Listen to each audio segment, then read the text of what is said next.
네, 안녕하세요. 2021년 7월 21일 리포트 요약 시작하도록 하겠습니다. 오늘도 5가지 리포트를 준비했고요. 첫 번째로는 SK 머티리얼즈에 대한 리포트부터 설명을 드리도록 하겠습니다. 하나투자증권의 이순학님의 리포트를 참고해서 녹화를 하였고요.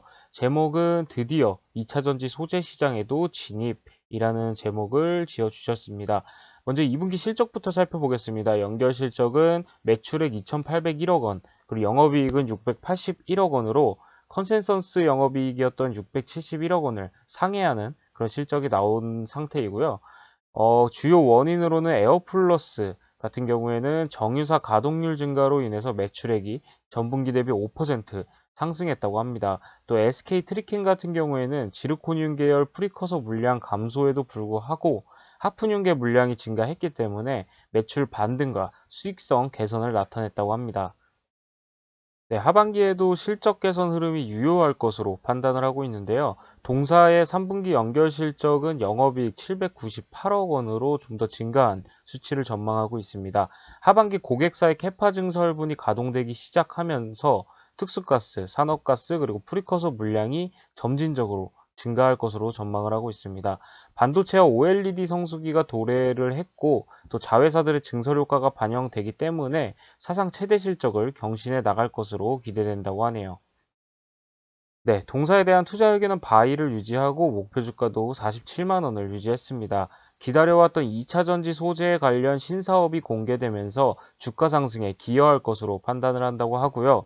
동사는 작년 12월 지분 투자를 했던 그룹 14 테크놀로지사와 함께 실리콘계 카본 응급 소재 양산을 위해서 JV 설립을 발표한 바 있습니다. 실리콘계 카본은 기존 실리콘 응급 소재의 단점이었던 수명을 보완한 것으로 이점이 충분하다고 하고요. 내년도 IT 기기용 2차 전지향 공급을 시작으로 해서 2023년 EV향 공급이 최종 목표라고 하네요.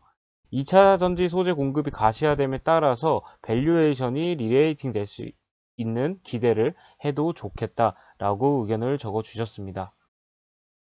네, 다음은 몇 번 소개해드린 적 있었던 반도체 장비 업체 중에 하나인 유니셈에 대한 리포트입니다. 하나금융투자의 김경민님의 리포트를 참고하였고요.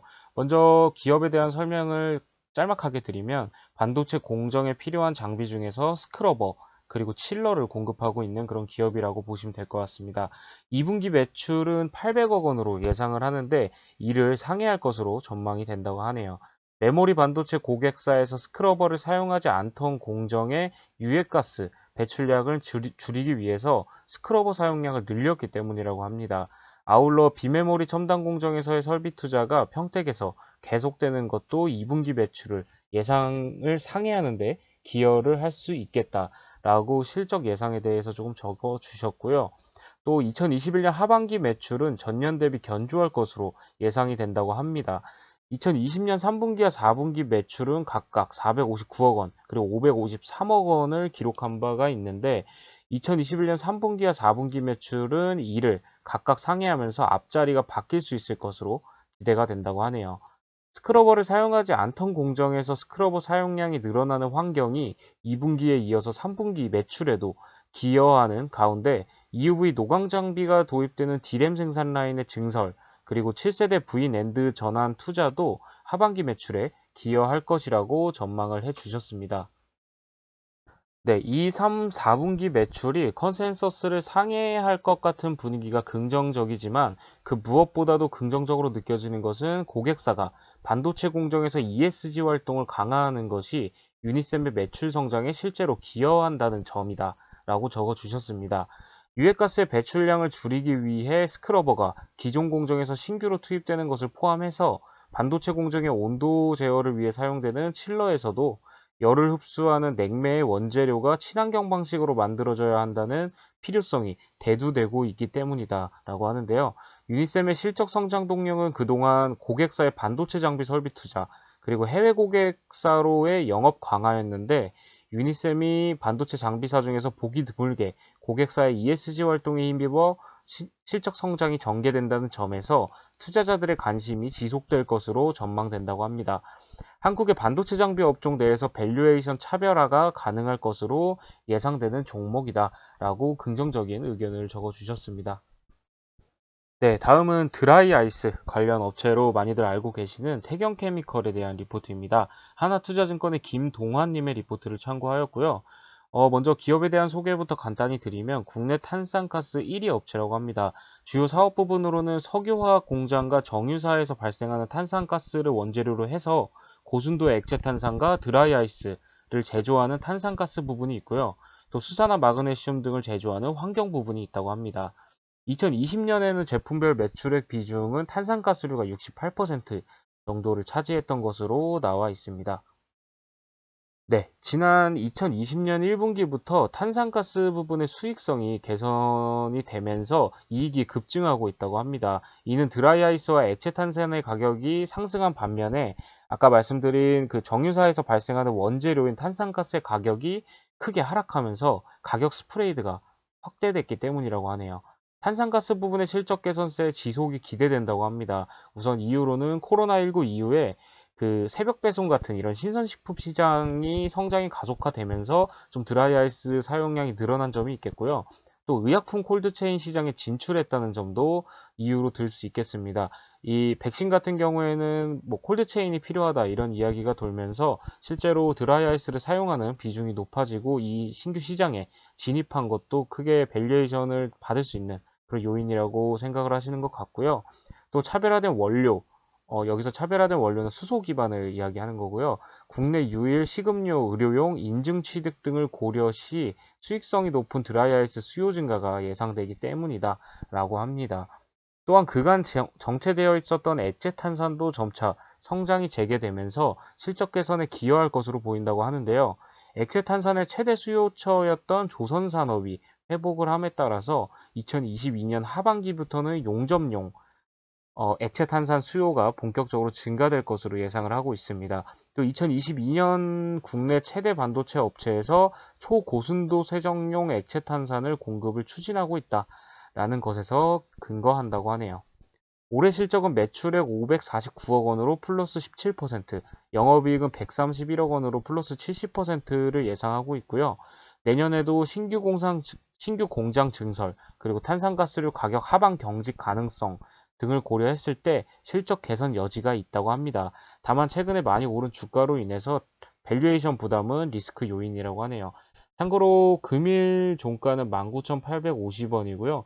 최고점은 7월 19일에 22,200원을 찍고 내려온 바 있습니다. 네, 다음은 보톡스 관련 종목으로 많이 알고 계시는 대웅제약에 대한 리포트입니다. SK증권의 이달민님의 리포트를 참고하였고요. 먼저 실적을 한번 살펴보면 2분기 실적은 매출액 2,610억 원으로 플러스 YOY 15.5% 상승, 그리고 영업이익은 201억 원으로 흑자 전환을 시현했다고 합니다. 시장 컨센서스 상회가 전망된다고 하네요. 2분기 영업이익 상회의 원인은 지난 1분기에 인식되었던 팩스프라잔의 계약금이 이번 6월에도 50억 원 정도가 인식이 되면서 조금 증가할 예정이라고 하고요. 나보타는 미국 수출뿐만 아니라 캐나다향 수출이 추가되면서 실적 개선세를 견인할 전망이라고 합니다. 네, 또 계속해서 이제 소송이 있었었죠. 동사는 ITC 소송을 마무리하면서 관련된 비용이 크게 감소할 전망이라고 합니다. 소송을 진행 중이었던 2019년 그리고 2020년에는 연간 소송 비용이 각각 209억 원, 350억 원 수준이었으나 소송이 마무리된 2021년에는 100억 원 수준으로 크게 감소할 전망이라고 하네요. 소송은 마무리가 되었으나 정산 비용은 남아있는 상황이라고 합니다. 따라서 하반기에는 비용 축소에 따른 이익 개선세는 지속될 전망이라고 합니다. 네, 동사에 대한 투자 의견 매수 그리고 목표 주가 20만 원을 유지한다고 하고요.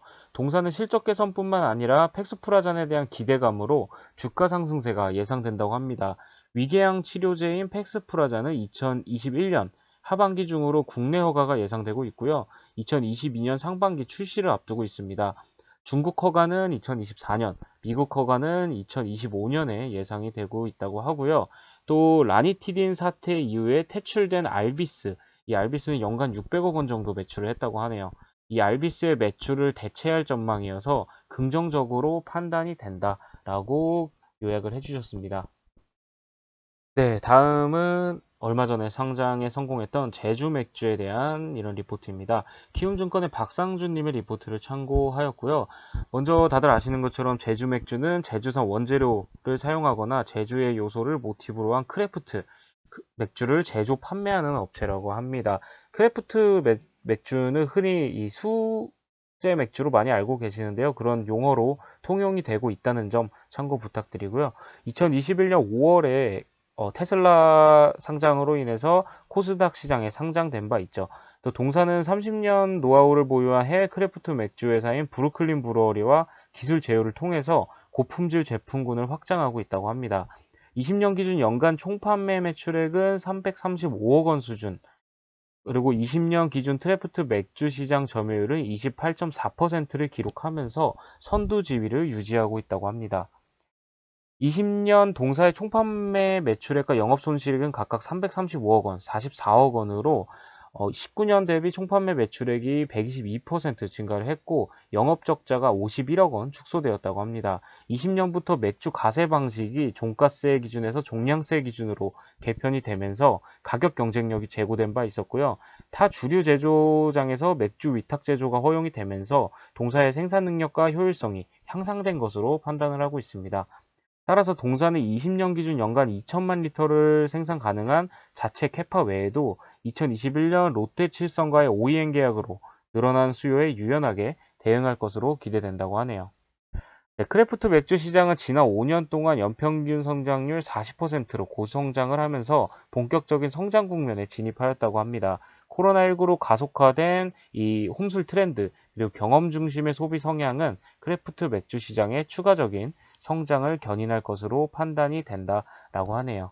참고로 금일 종가는 4,200원이고요. 최고점은 상장 직후였던 5월쯤에 6,040원이었습니다. 네, 오늘 준비한 리포트도 여기까지고요. 내일도 좋은 리포트로 인사드릴 수 있도록 하겠습니다. 감사합니다.